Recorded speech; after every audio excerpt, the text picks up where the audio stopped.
Alright, it's time for Mission 16, Nightmare of Darkness. The most annoying boss in the game makes his first introduction. At this point, the game just gives you a free whole blue orb. Thanks, game. Then why not just have your health longer to begin with? Oh. Yeah, you pull a solid snake where you rub your face in a passionate way. And then your life bar suddenly increases. What? Wait, what? Come on, you don't remember that from Metal Gear Solid 1? Original PlayStation version? No, I never You noticed that, you can do something actually. similar in 4, so... It's been a while since I played 4, but yeah, but in 1... In 4, you can look at Playboy magazines and it helps your mental state. That helps your psyche. Yeah. In Metal Gear Solid 1, every time you beat a boss, you know, Snake's life bar would permanently increase, but his animation for doing so was like he's like rubbing his face or doing the world's slowest fist pump I've ever seen in my life. Huh. Okay. Anyway. Stupid to Dante. Snake. Anyway, this is the part of the game where we start to back... I just noticed the game actually programs its shadows based on where the lights are, because the shadow kept on moving around when the lights were in different places. I really like it when games do that. Games do that. I don't know, it's just that sort of thing I notice. Yeah, the Devil May Cry series was pretty good about its shadows, which is why Devil May Cry 4's shitty shadows kind of annoy me. But, as I was about to say, this is the part where we backtrack through all the areas we've already been through, which in this game isn't so bad because they make it creepy and they rearrange the doors and stuff, and if you actually check the walls where doors have used to be, you'll get a text dialogue about it. This castle is a creature of chaos. Yeah, and, you know, actually this game is kind of just like a Castlevania game when I think about it. It all takes place in one castle, and instead of hunting a vampire, we're hunting the devil. So this is Lords of Shadow before Lords of Shadow. Huh. But yeah, if you didn't pick up the Luminite before, you're going to have some trouble here because it's really dark. And or if you didn't bring a Pichu with you. Yeah, the Luminite stone is what's actually causing this light around us. And Leon only needed a belt buckle flashlight. Huh. Nobody ever mentions my flashlight. What the fuck? There are 2 blue orb fragments in this room that are both very easy to get, but you'll have to get this one before you hit the switch because this statue isn't going to be here in a few seconds. Yay. So you can permanently miss that if you're too late. Well, couldn't you jump off of a higher floor? Yeah, you might be able to make a tricky jump off of one of the ledges around there, but it's a lot easier if you can get onto the statue. Well, with the blue orbs, do you have to directly touch them, or is there a certain hitbox you can just cross and they'll just magnetically be attracted to Dante? It'll be attracted. All the orbs will be attracted to Dante if you get close enough to them, but it's pretty close. So you do have to get up to the orb. And now we have another annoying type of enemy, which I'm going to make look like a complete joke because I know how to deal with it. But don't use Alistair against these things because they're made of lightning. Why would you use a lightning sword? Also, don't use Nightmare Beta because it won't do anything. Wait, is that just Dante's model with one eyeball? It's sort of a shapeshifter thing, and it does take Dante's form and use some of his moves in one of its incarnations. Oh, okay. It can mimic Alistair and Ifrit. Is that it though? Yeah. It's just sort of a cheap sauce doppelganger enemy. Not very memorable, really. If you don't know how to fight them, they can take a while to kill because they'll break apart into multiple copies. Basically, what you did was double trigger shoot them. Yeah, that's one way to deal with it. We're going to fight another one. So are they just normal enemies that pop up from now on? Yeah. Oh. We won't see too many of them though. But they do this. Oh, they do that thing where they split apart. Yeah, and they don't have much HP though. Each of the copies though has the same amount of HP as the original, and every time it breaks apart, it's basically spawning new versions of itself with full HP bars. So it's like a combination of 2 enemies from Genma Onimusha, those slug things that regenerate if you split them in half. I fucking hate that. And the ghost samurais that are pretty much just Samanosuke, only not. I Yeah. hate and love it when RPGs have those enemies because the battle will take like 15 minutes, but when you're done, you'll have enough XP to grow like 6 levels. Secret Bambinos for the win. Here we are. Enclosed space, puppet enemies. Past me. Breathe fire! Yes, that's the way to go. Nightmare beta their asses. Alien their asses. These hallways are perfect for Nightmare beta. You can get so many style points by using it.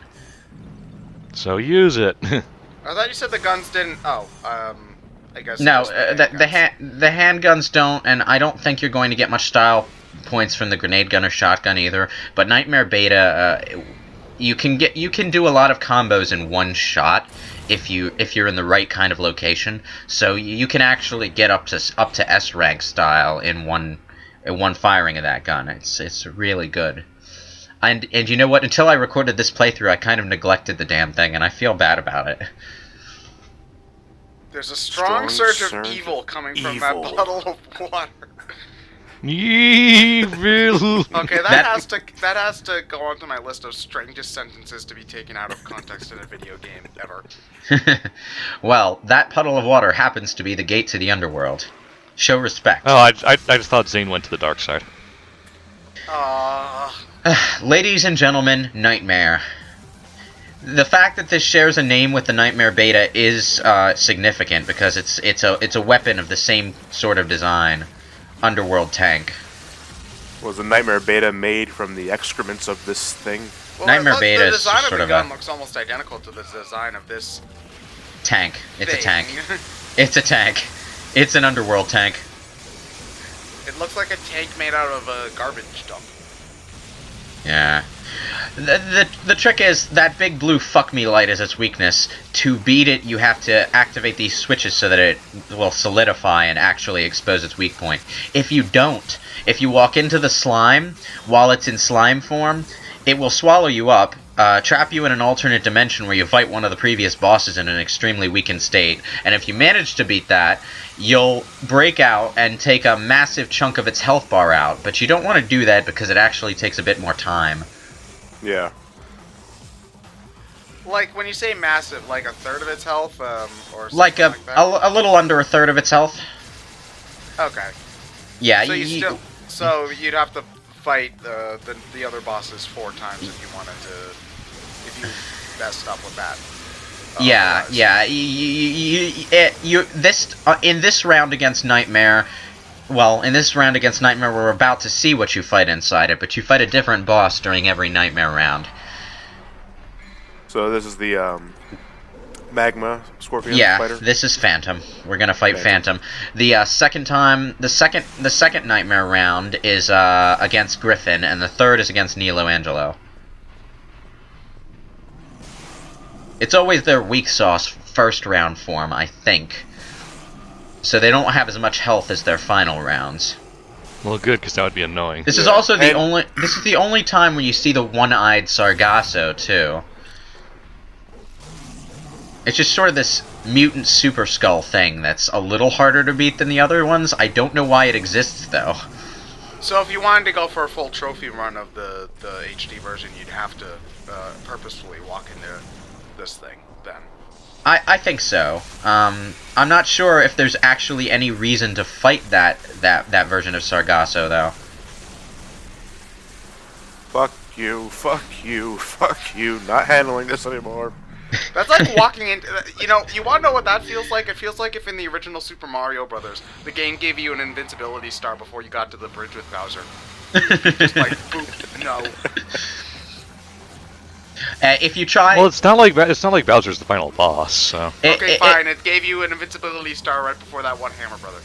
yes, There then you the go. game. There you go.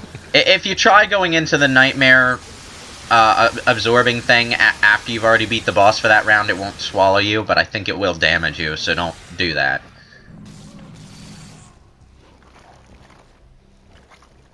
So does this boss get any dialogue or anything like the other bosses did, or is it just sort of a blob that's just there? And Nightmare itself doesn't get any dialogue. It will. There is a cutscene with Trish during the third one, but the boss itself has no dialogue. It's like every Devil May Cry 2 boss ever. It's just there, and you kill it. Okay, well, thinking back, it's kind of hard to think of what a giant alien blob tank would say, but still. Cthulhu Fatang. If you're wondering why I'm backtracking all of a sudden, it's because it's time for more secret missions. Look at that. Stylish rank in one shot. Killed everything in the hallway. Ooh, yeah. It's always cool when you use alien guns. So if you mishandle the Nightmare Beta, would it suck you up from the arm holder, which would initiate a fight with a Nightmare, which would suck you up for a 4th round of Griffin? I'm just asking a question. That might actually be the plot to Devil May Cry 2. Really? I really gotta play this game Wait, now. do they just have a biplane? There's Yes, just a random biplane in our traditional medieval castle. The biplane, Alright. yeah, there's a biplane in this workshop area, and it is significant. Don't ask me why they put it in the castle, but you do fly the biplane out during the obligatory self-destruct sequence. Spoiler alert. That It's a part good thing is it still horrible, works. by the way. Yeah. At the very least, they do that thing where objects will become transparent so you can see what the hell you're doing. Yeah. Yeah. Oh, they didn't kill it. No, I didn't shoot it enough times. Anyway, this secret mission is there are 4 shadows hidden around the front area of the castle, and we need to kill them. 2 of them are right here in this room. And one of them just wrecked your shit up. Yeah, I'm trying to get it to do the spear thing. Thank you. And it didn't work again.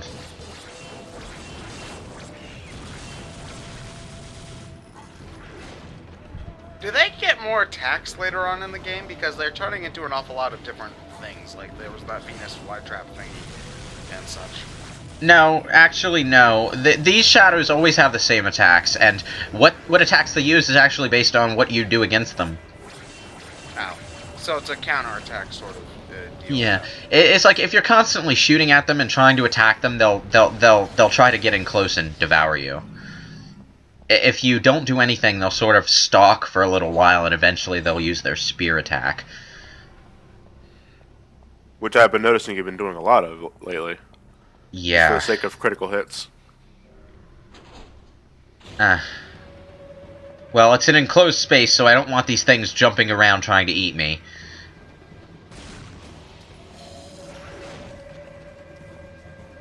This one's going to be kitty. stubborn, though. Kitty. It's like, I'm just aiming my guns at it, walking around in circles, it's just looking at me. It's just looking at me. It's not even doing anything, it's just looking at me. It's like it knows what I'm trying to do. Exposure weak point for massive damage. And then, of course, when it does do the spear thing, it's when the camera switches to off cam so that I can't see it. Thanks, game. This is actually not a boss battle, this is actually a circus act. I gotta wonder if at this point it would be faster to just attack the thing normally than it would be to try to look for its spear attack. It might be, but I managed it anyway. Now it's turned red, it's moving 3 times faster, and it's trying to eat me again.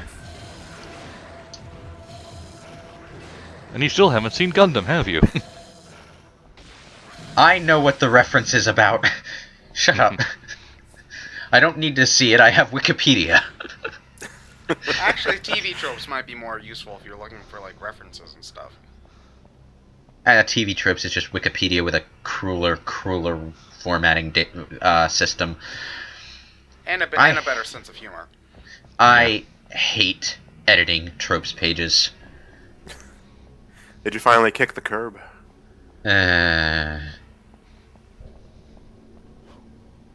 I don't know why I was looking around up there, because I actually test played this before I recorded, and I know where the last shadow is. It's up here, and I'm being a real chicken shit about jumping up there because I don't want to get caught in this area, that spot with one of those.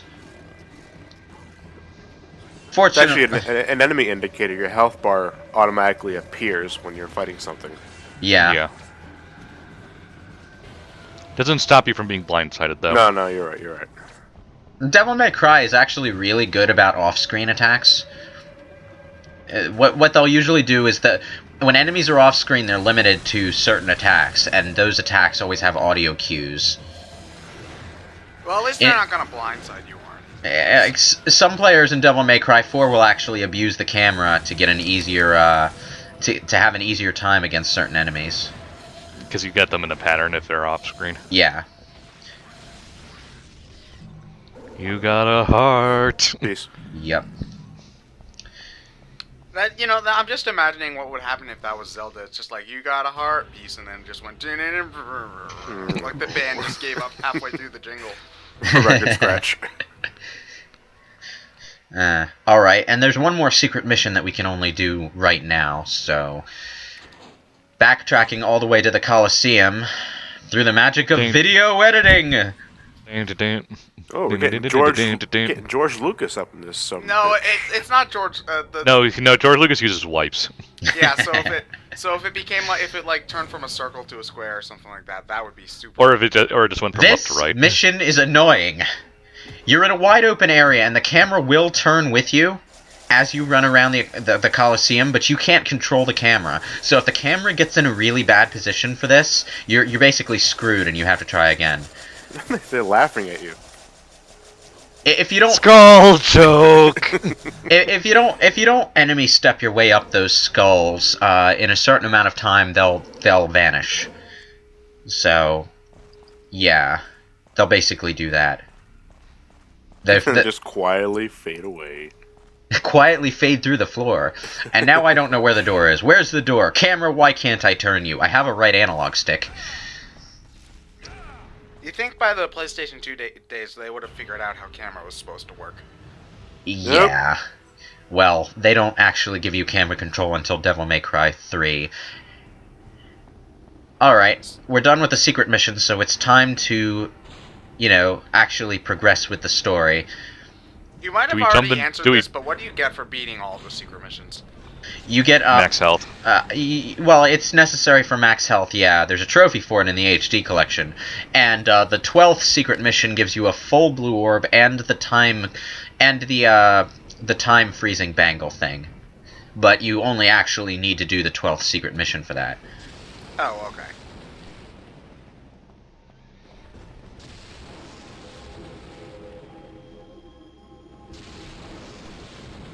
The Staff of Hermes. Yay. Shall I use the something I cannot read because it is green text amongst the green background?